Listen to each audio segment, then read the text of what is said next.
You better watch out or the big comic boogeyman's gonna get you. Hey, it's Ali. Welcome back to my channel. And today, I thought we were just gonna have a chill, nice little time as a part 2 to my last video talking about comics and talking about Webtoon specifically and the DC comics that are on Webtoon. That's what I thought we were gonna do, and we will. I will talk on that really quickly, but I want to have kind of a deeper discussion about Webtoons and webcomics in general, and why in 2022 are we still having the conversation about comics being real art or real literature or whatever. Why in 2022 we're still doing this? I'd like to know. But yeah, so stay tuned for that. If at any time you like this video, please give it a like and subscribe, because I make videos like this all the time. And let's just jump into it. So firstly, I wanted to talk about the Zatanna comic. I did read it. What is there? It's like 9 chapters so far. It's really good. It's really interesting, really intriguing. If you like those like historical period, like time, like I don't know. I feel like there's a word for that genre where like a person gets sent back in time to like a historical period and they're just experiencing that historical period and they have to do something, especially like Jack the Ripper. I feel like is one of those that's used a lot, but here it like really makes sense with Zatanna. Also Constantine is in it, and we've barely seen him so far. We haven't seen him a whole lot yet, but he is in it and he does look good. He's Constantine. Hello. But yeah, I like it. I like the sex positiveness of it all. I don't want to give away too many spoilers, but yeah, I would definitely say if you're down to read it, if you're down in that time travel historical period type shit, I would seriously do it. The setup for Zatanna's character is already really good. The synopsis is basically she turns 21, it's her birthday, and her dad is like, we should get you your own show, and she is not ready for that mentally. Like it's a coming of age story, very much so. And she gets thrown into 1800s England, and Jack the Ripper is on the loose, and she's trying to help, the girlies who are getting taken off the street and stuff like that. So really interesting so far. Magic, it looks beautiful. Of course, I don't need to go into a 5-minute spiel about how great the art style is, because it looks great. It looks very different from Red Hood and the Outlaws. Completely different art style, which I think is a good thing. I like that all of the DC comics so far have a very distinct art style to them. They each have a different one, which I really like, which we'll get more into when we talk about Webtoons. So overall, yeah, I think you should definitely go read it if you're like, oh, I'm kind of interested in Zatanna. Like, I don't know much about her as a character other than Young Justice, so this was really nice to see. And the fact that she is like a really powerful witch. Do they call them witches? She's very powerful. She's a very powerful musician. She's one of like the most powerful characters in DC. So seeing her like come into that is very nice. Anyway, that's all the nice things I have to say right now. So let's get into Webtoons. Oh God. Okay, so about a couple weeks ago or a month ago, I don't even know when, sometime this summer, Webtoons put out this advert that was like on like, billboards? I don't think billboards is, big posters you see in like subway stations and stuff.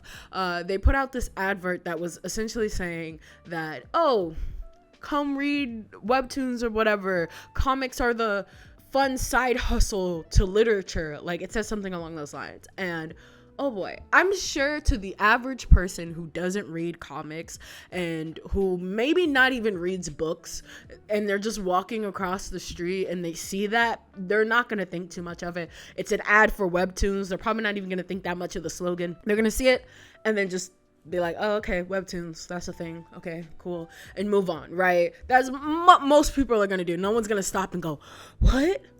But for people who are already into comics or already know what Webtoons is and is in the art world or in the literature world, it was like a slap to the face for a lot of people.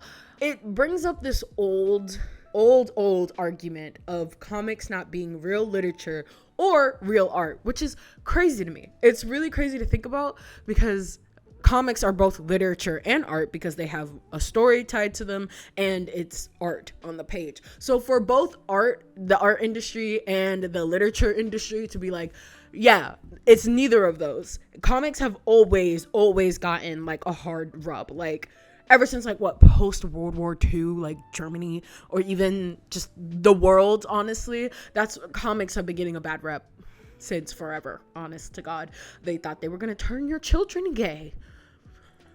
Same with D&D, but that's another story for another day. Crash course history. Yeah, basically comics have been getting the shitty end of the stick for a very long time, and people who make comics had to fight tooth and nail, even in art schools. You think you're going to art school to learn how to do different types of art? Like, just to be clear, the reason why I'm making this video, even though this happened months ago, is because I've recently got really into art, like really serious about my art, and I've been watching a lot of different art videos and stuff, and I saw this topic come up, and as a person who has been reviewing Webtoons lately, I thought it would be topical to talk about. I think this subject is always going to be topical to talk about until people kind of realize that this is a viable form of art. Like, you literally need to look no further than all of the people who make a living posting their art online and in person and have shops and like all that stuff. So I just think this topic will always be like topical to talk about, which is why I'm talking about it now. When people say comics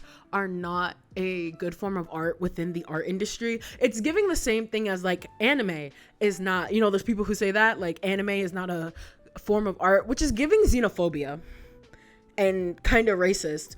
Because side note, when I was a kid in high school and I took art classes all 4 years of high school, one of my art teachers was like, I had drawn anime, because obviously your girl was into anime for a very long time. I had drawn anime in my sketchbook because it was a personal sketchbook and I wanted to draw anime. And I remember my art teacher, she specifically told me like, and she told me and a lot of other kids who were also drawing anime in their sketchbooks, oh, you need to stop drawing anime. It's not like a real form of art or whatever. Now, this isn't new for a lot of people. A lot of kids were told this when they were drawing anime in their sketchbooks. But the thing that got me looking back on it is that she's a Disney adult. Her favorite character was Rapunzel. She had Disney paraphernalia plastered all over her art room. She was a Disney adult. She loved thinking of when I came to that realization like a week ago, I was like what other, like, literally a cartoon. You are literally saying that the cartoons, if I wanted to draw like Mickey Mouse and fucking Disney princesses, she would have had no problem. She would have had literally no problem. But the second I decide I want to draw anime, Japanese cartoons, suddenly it's an issue. Now I'm sure that other teachers who say that anime isn't like a real thing, some of them also believe that cartoons aren't a real form of art. So that's whatever. But her specifically, she was a Disney adult. Anyway, I'm getting off topic, but that, it kind of gives the same energy there when people are like, oh, comics are not real forms of art. And I don't know why. Some people say like back in the day, it's like, oh, because it's pictures and you have to draw them very crudely or whatever. There is like an efficiency you need to have to comics in order to make comics like efficiently. You can't like put so much time into every little tiny piece in detail, which people who read comics understand that, and they're like, oh, okay, it's fine because I understand that. But people who don't read comics are like, well, why on this one page? It's the same with animation. Like the in-betweens or the little background characters sometimes will not have that much detail, and people will be like, well, see, that's why it's not a real art. It's not real art because of the details. And then also with literature itself, it's like the stories are about fantasy and whimsy and blah blah blah, so it's not real art or real literature because you're not talking about the real world, which obviously that's more like back in the day. And also nowadays it's a little bit more like, it's very easy to find trashy webcomics. Like something that Webtoons has gotten a lot of flack for is some of the Webtoons on there that don't go anywhere, that have really disappointing storylines and other things. I have opinions about some of the Webtoons on there, but I think that's a different separate issue because it has to do with Webtoons going on for way longer than they're supposed to. But in terms of, trashy webcomics, it's the same thing with trashy literature and trashy books. There are some trashy books out there and there are some great books out there. And some of those are fiction, some of those are nonfiction. And same with Webtoons, some of those are just not great. Because I think it's because of the accessibility. When you think of like high art and high illustration and high literature, you think of like Shakespeare, Picasso, whatever. Like, it is undisputable at this point that is high art, that is high quality art, right? But you think about the times when these people made their literature and their art and people thought it was trash, right? Like a lot of the times only after death do a lot of these artists get the recognition that they probably deserved in their lives anyway. Obviously, no one should have to die to get recognition, but I'm getting off topic again.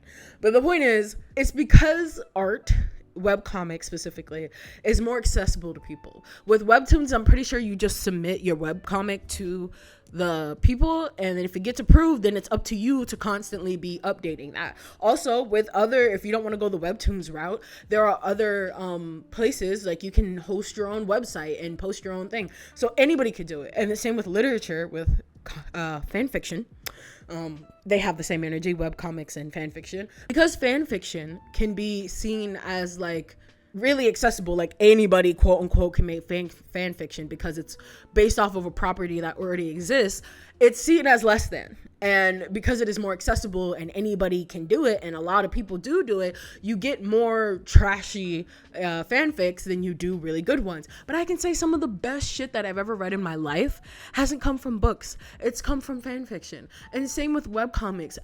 One webcomic I can point out at the top of my head right now that is better than half of the shit that I've read or looked at ever is Countdown to Countdown, which is a beautiful webcomic with a really interesting story that is free to read, like right now. Like, you know, obviously not sponsored, but like it's just one of my favorite webcomics at the moment.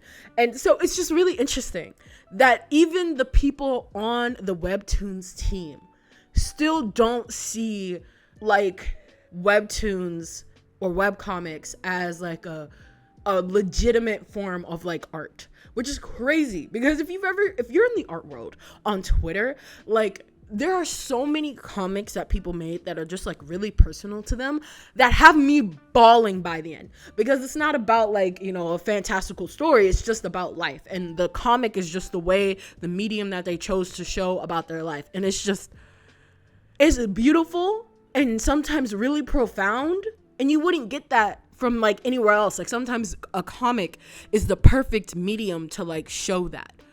And it's crazy that even the Webtoons, like, and now I'll say this, I don't think that the people at Webtoons hate Webtoons. You know, I don't think they hate Webtoons.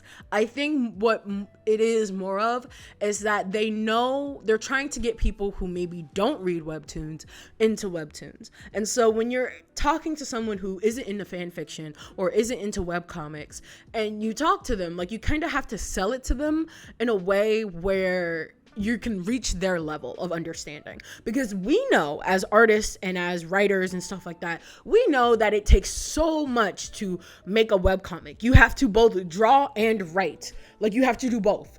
And so we know it's so hard to do that.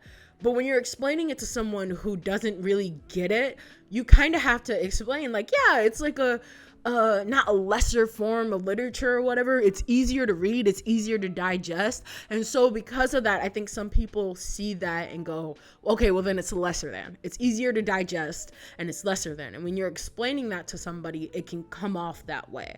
So I think that's what Webtoons was trying to go for. And this is getting way too long, so I'm going to wrap this up. TLDR, I think they were well-meaning in their ad, but that ad just really sparked this whole discussion again in 2022 that like comics are not real art. And I forget, because I'm so into art and writing and comics and stuff, that like I forget that people still don't see this as like a legitimate thing. Like they still see it as like a little kid's thing or like whatever, something you grow out of eventually.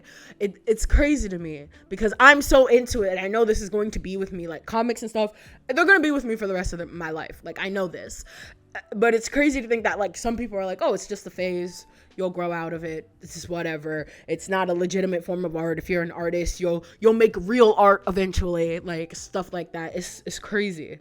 It's crazy to think about. Anyway, this is way different from any of the other videos that I usually make, but I wanted to make more of a sit down kind of commentary video on this because just Wow, we're still having this conversation in 2022. It's crazy. We still out here fighting in the trenches just to like be recognized for the shit and the hard work that people do. If you make a webcomic, you are truly like, trust me, I nothing but respect for you. I have been drawing lately and getting serious about my art and stuff like that, and the thought of having to come up with a storyline and then draw it, and like even drawing a page makes me like I'm like not repulsed by it, but I just like the thought of doing that is like I could not do it. So I have mad respect for everybody who can like make web comics out there. It's like no wonder people literally quit their jobs so they can do their web comic full time, because it's a full-time job putting out pages every single week. It's crazy. Anyway, thank you so much for watching. Remember to like and subscribe. Leave a comment down below how you feel about this whole situation. We're back to your regular schedule program next week, I promise. All my social medias are listed down below if you want to come talk to me about anything. And I'll see you in the next video. Peace.